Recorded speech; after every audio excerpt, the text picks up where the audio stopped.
State Department spokesperson Tammy Bruce. Thank you so much for coming on the show. So you have said that Secretary Rubio is skipping these talks due to logistical issues.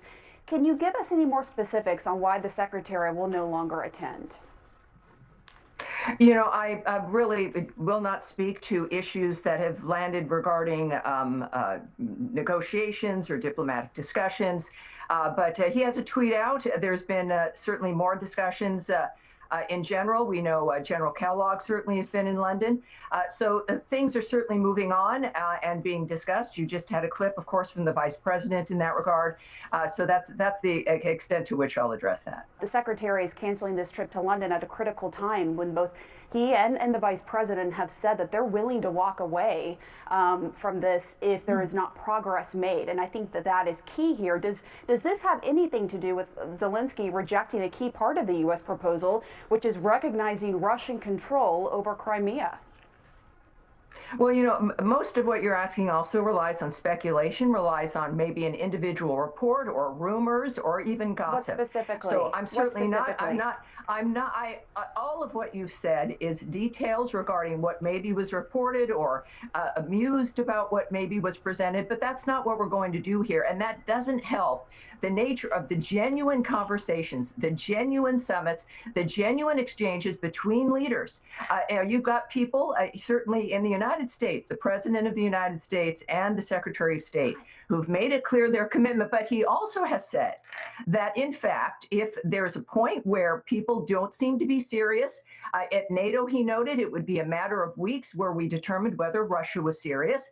And of course, the Secretary has made it very clear that we are not going to have meetings about meetings. We're not going to have this drag on for a year. This is about ending the carnage, stopping the madness that is going on, creating a full ceasefire so that people will stop dying. Now, if you've got one changed meeting, it's interesting that there's a focus on that. The fact of the matter is, leading up to this and after this will be the kind of diplomacy that the world has not seen before, led by President Trump, to get these intransient kind of situations to the table so that we can have a resolution. That continues, and the American people and the world has seen the commitment of Trump and Rubio in this regard.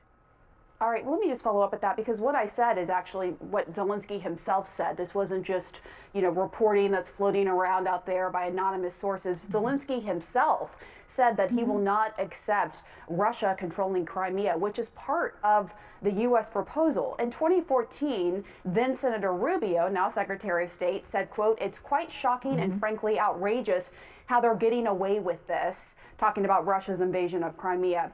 By making Russian control part of the peace deal proposal, is the U.S. letting Russia get away with it? Let's make something quite clear here. This is not going to be discussed on TV, not between you or me. It's not going to be a discussion over TV or television or dinner or anywhere else. That these are, President Zelensky, I respect a great deal, and he's going to say what he needs to say. But there's a reason why you do want to be able to sit down and talk, and it's why the Secretary has been committed to that constantly for the last 100 days. It has been a hallmark of his secretariat up to this point. Getting to peace and ceasefires is a hallmark and a North Star of President Trump's administration. And it's working because it's not a debate on television. It's a discussion between the men and women who have an impact on this and can make decisions. And again, you'll hear these leaders say things independently in op-eds or to television anchors. But what matters is when they sit down. And this has been happening, and it's going to continue to happen. And of course, we will see, as the Secretary has said, well, that is what Secretary Rubio has already pointed to, and that it will not go on forever. It will not go on for months, but it's a matter of what these individuals, what they know in their private conversations through diplomatic negotiations and conversations and meetings is not something that is fair to discuss on television, speculate about, or muse about. Their success is based on their actions, and it does not come from a conversation like this on television. Secretary Rubio made the comments himself and J.D. Vance that they're willing to walk away, and you have Ukraine saying that it would not agree to a key part of the U.S. proposal. So it is very fair to ask about that and to press about that. Let me just say, and I've answered you multiple times about the difference between genuine negotiations, which the president has, of course, encouraged, and his vision involves that. Secretary Rubio has, of course, engaged in that, as has the president with Putin of Russia. But for you, I know you want to have a sense of what ratings might be or pulling people in. No, it's not that. We're just trying to get answers for our viewers. It's not any of that. They have answers I want to ask you about from the something actions else, of the and that State is what's going Department on at the and State the White Department. House. And we will not have this debate. Certainly, it's not going to be a negotiation between you and me, and you know that. I know that, and the audience should know that this is a dynamic that is very different than this kind of an exchange, which is unfortunate. Okay. You are the State Department spokesperson. It is very fair for me to ask you basic questions about what has been said publicly. So I also want to go up to what's going on at the State Department. And for you to accept my answers. You didn't answer some of my questions, which is why I followed up, which is my job. Of course I did. I want to ask you about the shakeup at the State Department. Just unveiled. I answer it. Okay, that's the difference. Not true. I answered them, but let me not in ask the way you about that you what is wanted. going Of course on. It's true. Tammy, let me ask you what is going on within the State Department. It doesn't help any of our viewers, unless I can get the question out. According to senior officials and documents obtained by CNN, Kylie Atwood just laid it out. Offices that focus on war crimes and global conflict are being eliminated. Why were those offices targeted? Not. And are they? No, they're not. Okay, so they're not. So help. Okay, so they're not being eliminated. Yeah. Okay, so what's going on? Please fill us in with some information. Sure. Well, yesterday, the Secretary had an opinion piece. He also had a statement that he'd made. I did a full briefing here at the State Department, making it clear what was going on. And I'll reiterate it here now, is that this is definitely a consolidation here at the State Department. The bureaus, certain bureaus that have been discussed of being eliminated are not being eliminated. They're being moved into another bureau.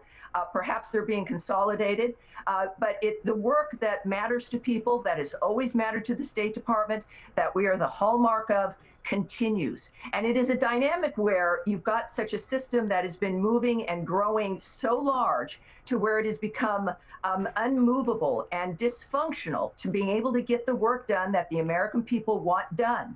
This is a matter of maintaining the traditional element of what the State Department has stood for, which is diplomacy around the world, functioning frameworks that actually we can get things done in a faster manner in this modern age. And this requires cutting down a system that has become bureaucratic, constipated, unable to move. And these changes will maintain the nature and the importance and the values of what we've wanted, what is important to diplomacy here and around the world, by making it more condensed, more nimble, more effective, and more efficient. Are the priorities changing as a result? No, not at all. As a matter of fact, the people will see that the priorities that they care about, which again is the matter of the spreading of democracy, the values of the United States moving around the world, the values of the Trump administration as reflected in the vote, the mandate he got in November, is that Americans want for America to be great again. They want the values of America, which is personal freedom and democracy, to be acceptable around the world. And that can only happen when you've got a voice at the State Department and information moving through that is clear, that is about making the State Department great again and making it possible to actually get things done. We know bureaucracy, whether it's in business or in government or anywhere else, at schools, slows things down. It keeps things from being able to happen. And it's about making sure those values are implemented and actually get things done and are being able to be enjoyed by the world as the world becomes a better place. And I want your thoughts on the case of Ksenia Petrova. She's a Harvard cancer researcher jailed right now by immigration authorities. Petrova fled to the U.S. from Russia after protesting Putin's invasion of Ukraine. Now she faces deportation back to Russia because she didn't declare some frog embryos that were part of her research at a customs check. Does the administration intend to send her back to Russia? Are you looking in this case, despite the obvious danger she would face there? Well, I'm not in a position to speak of anything that certainly is in the legal process now, or something to which you should speak to DHS or to the DOJ. Just to follow up on that, though, over 340 students, faculties, and researchers have had their visas revoked this year. Of course, the State Department, under the law, has wide latitude to make moves on that point. But are you concerned that that could have a chilling effect and dissuade the best and the brightest talent overseas from coming to the U.S.? You know, I think what dissuades people who have talent from coming to the U.S. is conditions of crime in our cities, was an open border, is the nature of things being unsure or safe in your own neighborhoods or even on your own campus. But on the issue of specifics, certainly that's not appropriate to discuss, but the American people want there to be some kind of order, and we are applying an order that has always existed about the nature of what you say to get into this country, and that it is not a birthright, and that we will take seriously if you do things that require your removal from this country. All right, and just to note, some of them have not been charged. Thank but you. Of course, as I pointed out, the State Department, not all of them have been charged.